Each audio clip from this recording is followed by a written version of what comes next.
If you think someone's narcissistic, you have to endure the criticisms of the people out there who say, well, you can't be mad at a narcissistic person because if you are, you're discriminating against them because they have an illness. No, they don't. They might, but at the end of the day, even if they do have a personality disorder, abuse is abuse. For a while now, for the past few months, and I've been doing it more intensely recently, I've been preparing a course that is focused on teaching therapists on how to work with clients who are experiencing narcissistic abuse.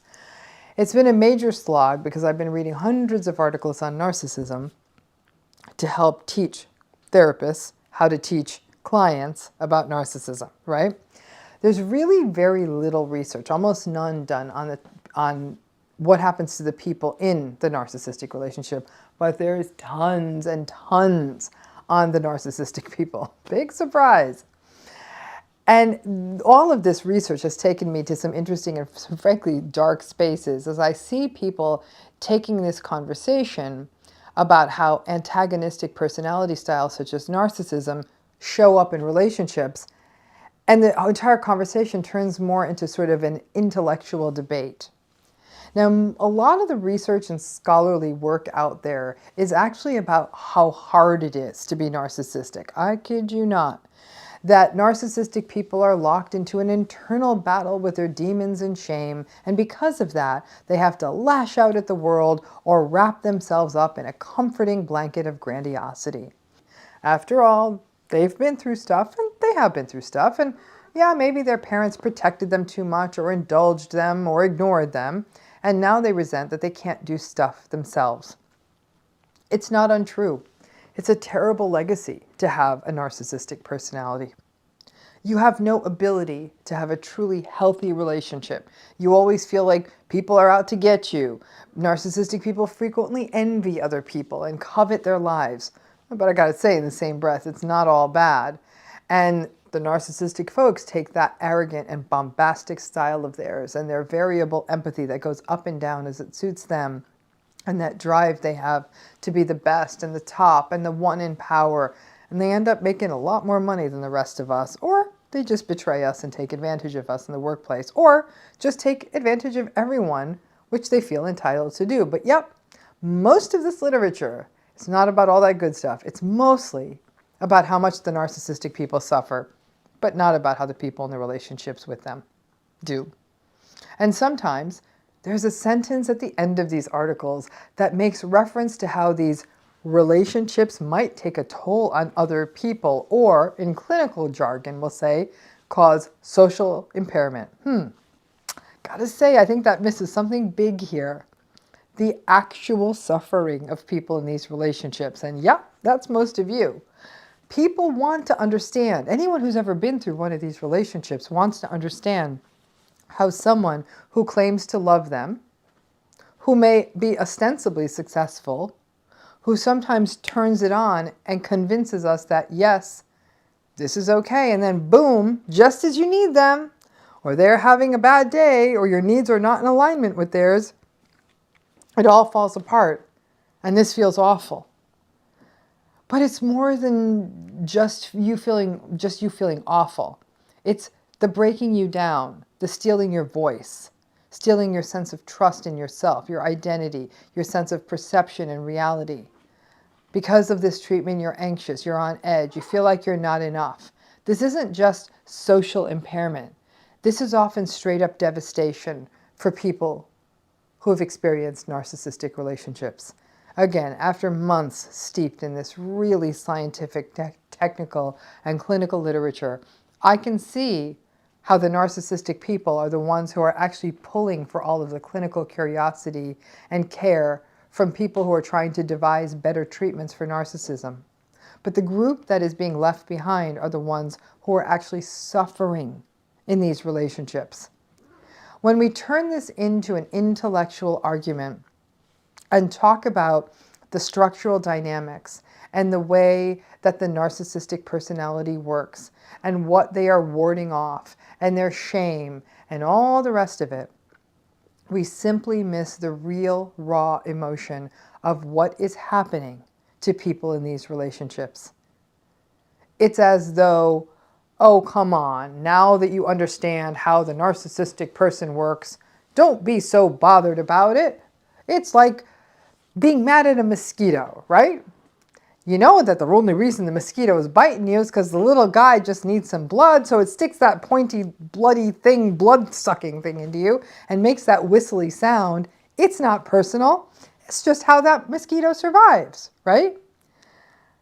But it's not that technical, and this isn't a mosquito. Ironically, lashing out at you and manipulating you and controlling you is how a narcissistic person survives, I guess, psychologically. That person also sometimes is nice.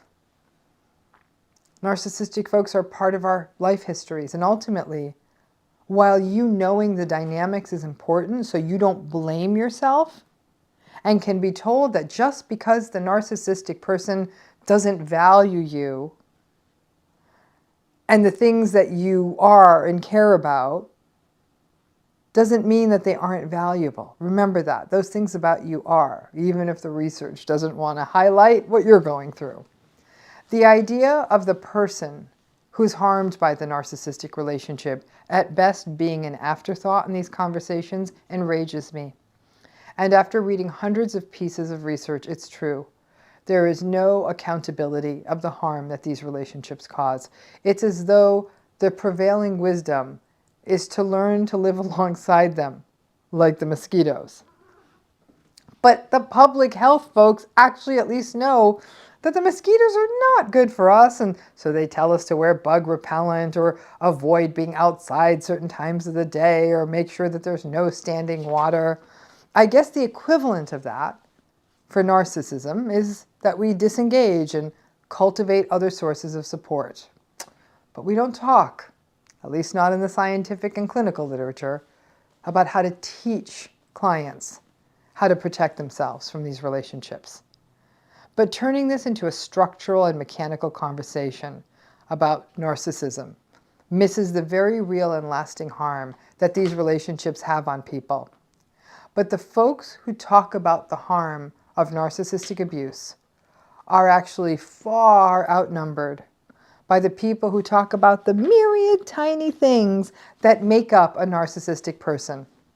Listen, I get that all these well-meaning researchers' ultimate goal is to see if we can change the narcissistic people. But I gotta be honest, I don't see that as a realistic short or midterm goal. But in the interim, as they figure out ways of doing therapy with the narcissistic folks, this is an acknowledgement that the lifelong or short-term pain of these narcissistic relationships is real. We aren't talking about it enough, and sure, if you want to support the narcissistic folks, I think that's great. I'm a big believer in empathy all around, but not to the detriment of the unacknowledged pain and experience of those who are in these relationships. And I think that when we do just make this a technical conversation, like, okay, this is what it is, and we don't need to talk about this other part. After reading so much of this research, I have to say, it is no wonder that this field is doing very little to protect people experiencing narcissistic abuse. They don't want to recognize it, and we're not going to let that happen. I think one of the greatest gifts and one of the greatest impediments for most survivors of narcissistic abuse, bizarrely enough, is empathy. It's a gift because empathy is good. It fosters social connections. It's good for the empathy haver. It's good for the empathy getter. It's good. Sadly, with the mess the world's in today, empathy, which is so desperately needed, it also places people at risk for toxic relationships because the toxic people take advantage. They take advantage of the empathy, they capitalize on it, but despite that, even despite that, empathy is good. Like I said, until it becomes a risk. One thing we know about narcissism, and it's a tough pill to swallow, is that a goodly chunk of folks with narcissistic personalities, they themselves didn't always have easy backstories. Narcissistic personalities are sometimes a result of early developmental environments characterized by chaos, trauma, abuse, neglect, disruptions in attachment. It's messy, right? Some have argued that the narcissistic personality may simply be a post-traumatic presentation. In some, but obviously not all cases, this may be true. However, we also know that a decent subset of folks with narcissistic personalities were also simply raised to be a-holes, deeply indulgent and entitled parents, every one of their whims engaged, their parents protecting them from any discomfort in their lives, getting lots of stuff, lots of "you're the best and there's nobody better than you and isn't my kid so special."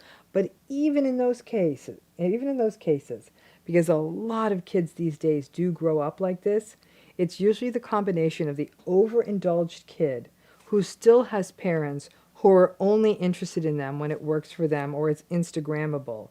And these parents are often nowhere to be found when the child needs something other than a new car or a photo op.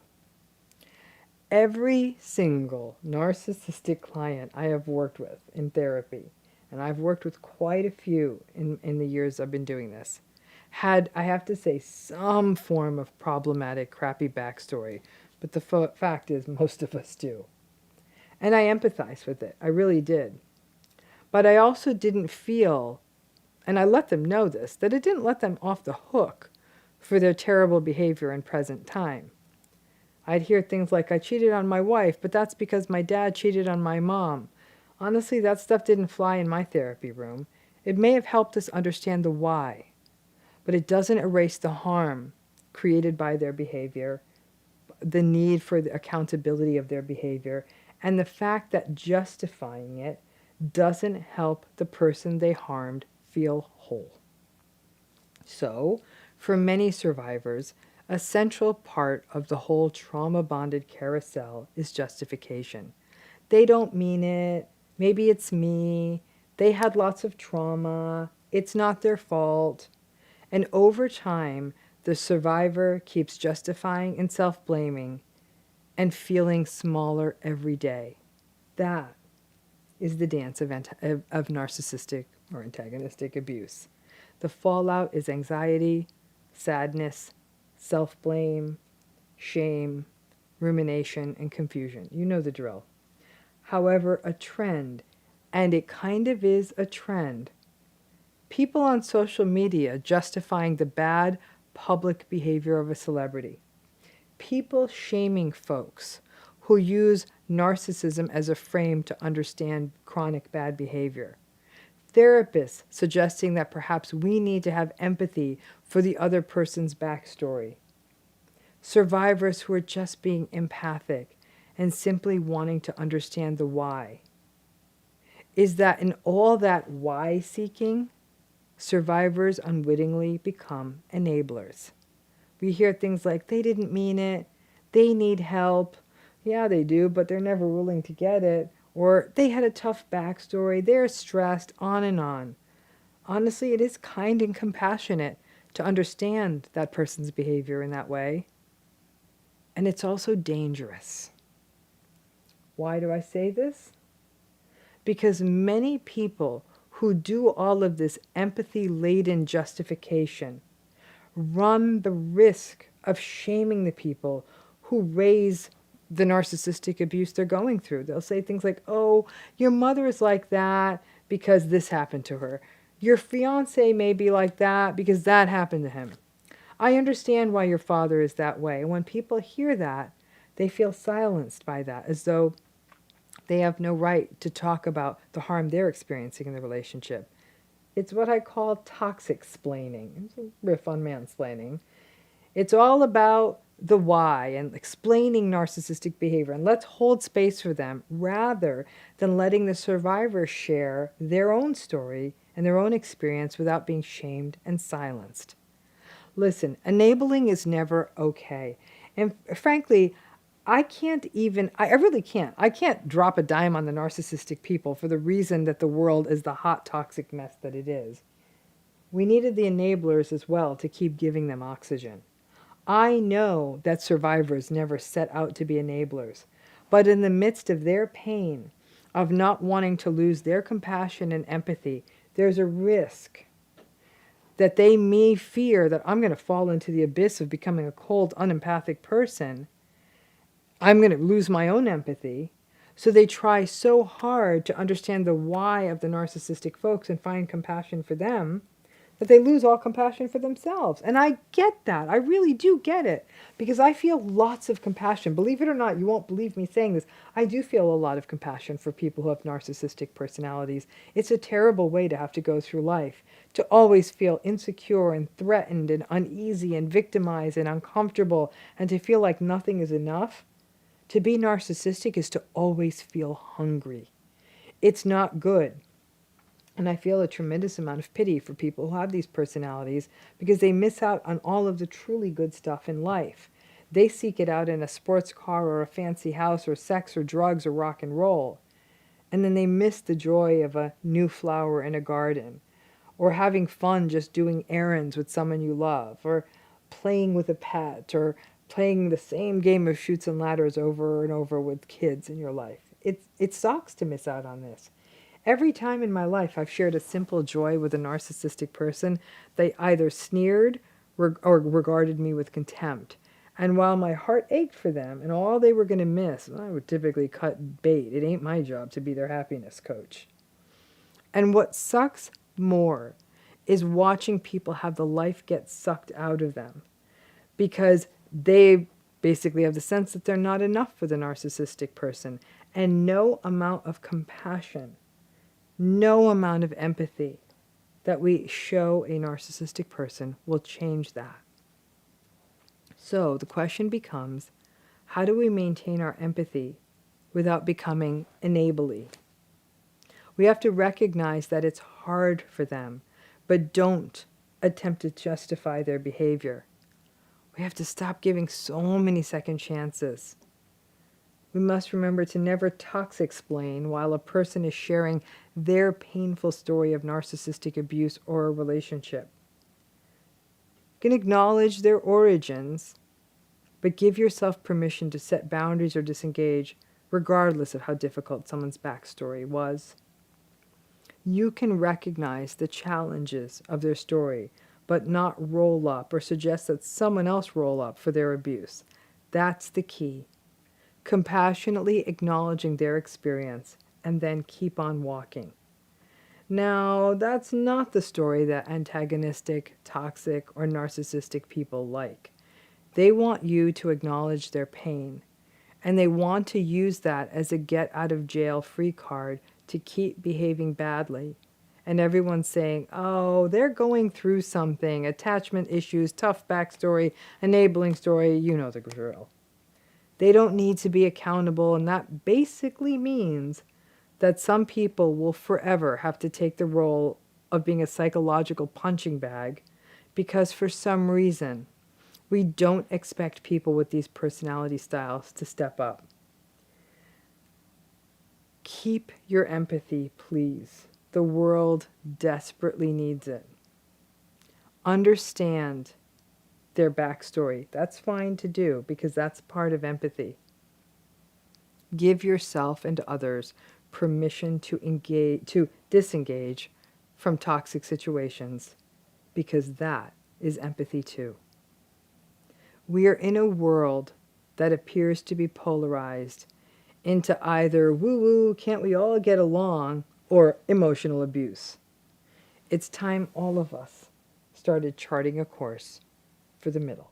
I am sorry to be pedantic and to keep saying the same thing over and over again, but I'm going to say it till everyone gets it. Now, this topic of narcissism, which, like I said, some years ago, I don't even I'm not even sure that everyone knew how to say it, but as it surges in popularity, I'm both heartened because I'm glad to see that people are getting educated, and I'm hoping that that will foster radical acceptance and ultimately healing, or at the very least, stop those cycles of self-blame. I think all the information out there that's getting out there, great. But that said, every day I see so many inaccuracies. So I'm going to go back and be old school professor here for a minute, and let's review this again. I've talked about this on this channel before. but I am struck by how much inaccuracy there is. And I think TikTok is probably the worst offender. It's the most rife with it. So I do feel that from time to time, we do need to have a refresher for anyone who is new to this party. So let's take it from the top. All of us have a personality. You, me, everyone. The narcissist has a personality. Their personality is narcissistic. Though if you really want to be accurate, their personality could be described more technically as antagonistic or disagreeable. Personality is not unidimensional. Think of it as a cocktail or a recipe, multiple ingredients that come together. So a person may be antagonistic, but they may also be higher in a personality style called neuroticism. Those folks are your vulnerable narcissistic folks. Or a person may be antagonistic and they may be extroverted. Those are your grandiose narcissists. A person could be agreeable and introverted and conscientious. That's a nice personality. So I'd like to think that's me. I'm not a very fun party guest, but I will help with the dishes with a smile on my face. There are dozens and dozens of personality designations out there, and they're like ingredients. We mix them up, right? And there's infinite numbers of ways we can mix them up. There's infinite numbers of personalities out there, and they add up to each person's overall personality. We take these strands of personality and braid them together. Nobody is just agreeable or just antagonistic or just disinhibited. We're people, we're complex. So let's dismantle this idea that people who are narcissistic have a personality disorder. They don't. They might, but more often than not, they don't. I was watching one of these short videos that was trying to say that the misconception out there is that people make the mistake of saying narcissist when they mean jerk or that the person's selfish, and that's true. The narcissistic personality style takes in a lot more territory than that. So to sort of summarize that a little, it's all jerks are not narcissistic, but all narcissistic people are jerks. All selfish people are not narcissistic. All narcissistic people are selfish. So that's how that works, right? But a personality disorder, that's a whole other thing, right? It is, okay, I'm going to be professory on you. It is a maladaptive pattern of personality functioning that is stable, pervasive, and consistent.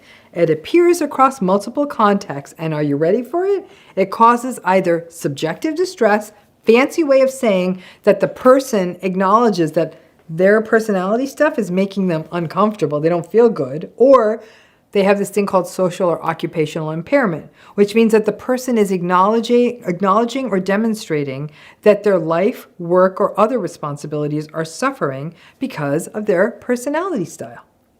To be a personality disorder, this has to have been going on for a long time. Is not the result of some other major mental disorder. For example, if a person is only grandiose when they are manic and at other times is not, that's probably not narcissistic grandiosity. The grandiosity belongs to the bipolar disorder. Treat the bipolar mania and the grandiosity will ebb. That's not how it works in narcissism. And like all disorders, a personality disorder has to be diagnosed by a licensed mental health professional, preferably one who knows their way around a personality disorder. And this takes a minute. It'll take me weeks or even months to be confident in my diagnostic hypothesis. And we sometimes even do additional testing to firm it up. So no, someone's not figuring this out in 3 minutes on TikTok. Now, one big challenge is that being narcissistic is often an advantage, right? Confidence, charm, charisma, making more money, being more aggressive and risk-taking in business, being more likely to be successful in dating, though not good at relationships. So folks with this personality style often do not meet the threshold of the impairments or distress, right? So they're still narcissistic, but they don't get that designation of a personality disorder diagnosis. That's most narcissistic people. Narcissism is just a series of patterns and traits that come together. the stuff I've talked about a million times on this channel. Variable and inconsistent empathy, entitlement, grandiosity, arrogance, selfishness. The fancy word is egocentricity. Their self-esteem is unstable. It goes up and down depending on how much narcissistic supply they have. Poorly regulated emotions, especially when they're frustrated or when they experience an ego injury like an insult, criticism, failure, or being the butt of a joke. One of these things alone doesn't make a person a narcissist. So if a person is just entitled, but not the other stuff, no, that's not narcissistic. If a person is selfish, but not the other things, not narcissistic. If a person is a hothead, but not the other things, nope, they're not narcissistic. It's a package deal. A cake isn't just a pile of flour, it's all the stuff coming together. Narcissism is all of the stuff coming together. But a personality style is not a personality disorder. Narcissism's on a continuum, like everything in mental health. It can be mild, and the mild narcissism is annoying and childish, immature, self-centered, Instagram, I am a 50-year-old who still behaves like I'm an 18-year-old thing. The lack of empathy in a milder narcissist is more cluelessness. The entitlement is more of an adolescent selfishness. The dysregulation looks more like noisy attention-seeking tantrums. And most of these folks would not meet the diagnostic threshold for narcissistic personality disorder, but they're still narcissistic. And keep in mind, not to put too fine a point on it, we are getting into a diagnostic era where we are more and more likely to see all these sub-labels of personality disorders, narcissistic personality disorder, antisocial personality disorder. All of those are going to get dumped in favor of just this big global term, personality disorder. So before you know it, I hope, narcissistic personality disorder won't be a thing. And then what? It doesn't mean that there's no longer going to be narcissistic people. They'll be there. There just won't be a diagnosis. Now, personality styles like narcissism are considered maladaptive because they result in behaviors that aren't healthy. In this case, they aren't healthy for other people. But the way the rules work in mental health, we really can't diagnose a person on the basis of how other people feel about them. The person themselves has to be having the problems. And if the narcissistic person doesn't think they have any problem, and they're kind of going through their lives, that doesn't mean that they don't.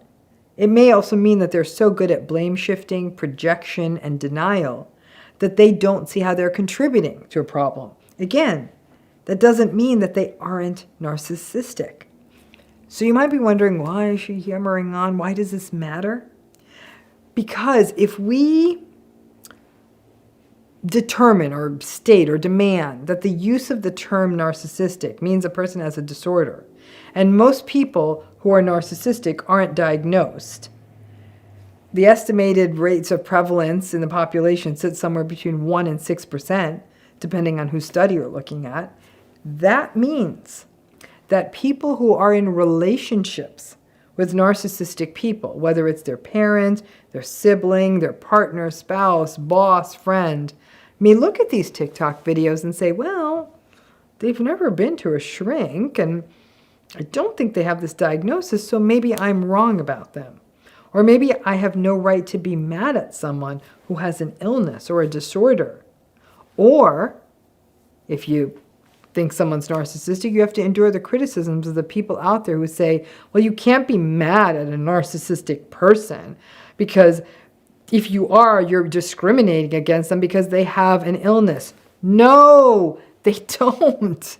They might, but at the end of the day, even if they do have a personality disorder, abuse is abuse. So even if the abuser has an illness, it's still abuse. So let me repeat it. A narcissistic personality is just a personality style and represents like I said, a cocktail of lots of behaviors and ways of being in the world.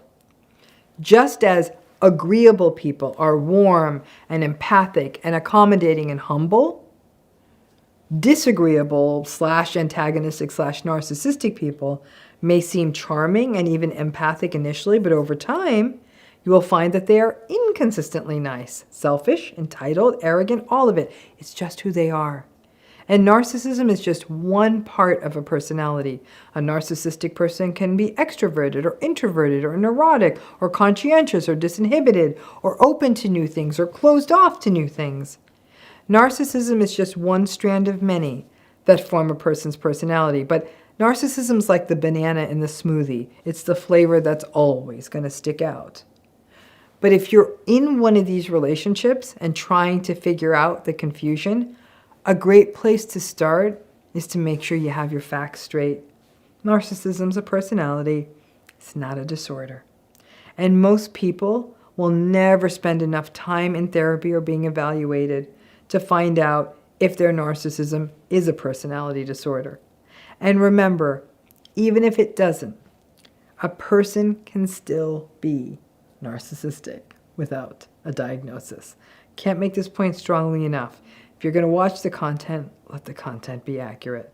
Have you ever had someone say to you, in the face of bad behavior, oh, that's just our culture. In our culture, men make the decisions, blah, blah, blah. That's our culture. Oh, people just don't talk about our emotions, about their emotions. That's just our culture. Oh, I know that she always says things that feel abrupt or mean or feel like an insult, but sometimes they don't always feel like they need to say nice things to you because in our culture, we aren't supposed to say nice things about the children, even though other people in your family are saying perfectly nice things about their children. Or, I know it seems like boys are given more opportunity and freedom. Please understand, it's just our culture. Now, enabling, as I've said over and over again, may be as harmful as the narcissism itself. In another series, we've been reviewing the types of things that enablers say. But what about the different types of enablers themselves? By recognizing that not all enablers are the same, it can help you understand what kind you're kind of up against and the type of confusion it is generating for you. Because people who are going through narcissistic abuse are already confused. The enablers really make it worse. Now today we're going to take on a specific form of enabler called the cultural enabler. People who fall back on culture as an explanation for relationship patterns that I don't care where you are in the world, they're actually quite toxic. I am presenting and thinking about this not just as somebody who I actually have a track record of working in multicultural psychology and being trained in that area, but also as the child of immigrants, both of my parents having come from very large families. And I have to say, from the early in my life, I remember hearing this excuse thrown around about culture as it regards many difficult and psychologically problematic patterns that I've witnessed. And because, at least in the culture I came from, because of the insistence on blind respect for elders and what I was taught about gender and marriage and all of it, I still feel as though all these years later, I'm still caught in a cycle of deprogramming from very strong messaging that was not always healthy. So I do understand my corner of the world on this, and I know there's lots of forms cultural enabling can take. So let's talk about cultural enabling. It's when bad and unhealthy, toxic, relational, or interpersonal behavior is excused in the name of culture. The most common themes include issues around gender roles, the role of emotion, sustaining low expectations about relationships and people's behavior in relationships, and false ideals around collectivist ideas. For example, the idea of protecting the family above all else. We don't want anyone to know our business. It becomes a blanket excuse for everything and can often end a conversation because it's just the culture. That statement seems so absolute that there is nowhere a person can go from there. And then there is a sort of sad acceptance. Okay, this is our familial culture. It can foster a pattern whereby a person within a family is never heard. And this can actually get downright dangerous in patterns such as domestic violence or child, elder, or dependent adult abuse, where we can see that violent, aggressive, or abusive relational behavior may be excused as, well, it's just the culture. Culture takes in a lot of territory. In my case, culture relates to country of origin issues, but culture can tie into race, ethnicity, nationality, religion, the region of a country that a person lives in, language. And not only can these variables all mix up with each other, they can also mix up with other stuff, including gender, sexual orientation, social class, acculturation, age, and that's why this gets very complicated very quickly. Cultural enabling also gets quite complicated because it can also frame the generational issues, which we often see in narcissistic abuse. And these can relate to migration, immigration, and massive differences between generations. For example, conditions in a person's parents' childhood may have been quite difficult. And there may have been, for example, if they immigrated from another place, there might have been a very difficult acculturation and assimilation process. People may also see the sacrifices that prior generations made, for example, in the pursuit of a higher quality of life for their children or for themselves. And that can make the enabling far, far worse when things get said like, your family member, I don't know, mother, father, whoever, who you may experience as being very narcissistic, oh, your family member had a really harsh childhood or a difficult time adjusting when they came to this country or whatever it may be. That cognitive dissonance, it just blows up inside of you.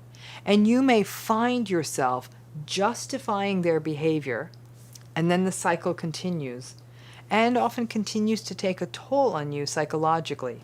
But any attempts to address it may be met with the same discourse about the sacrifices made by a parent or other family member.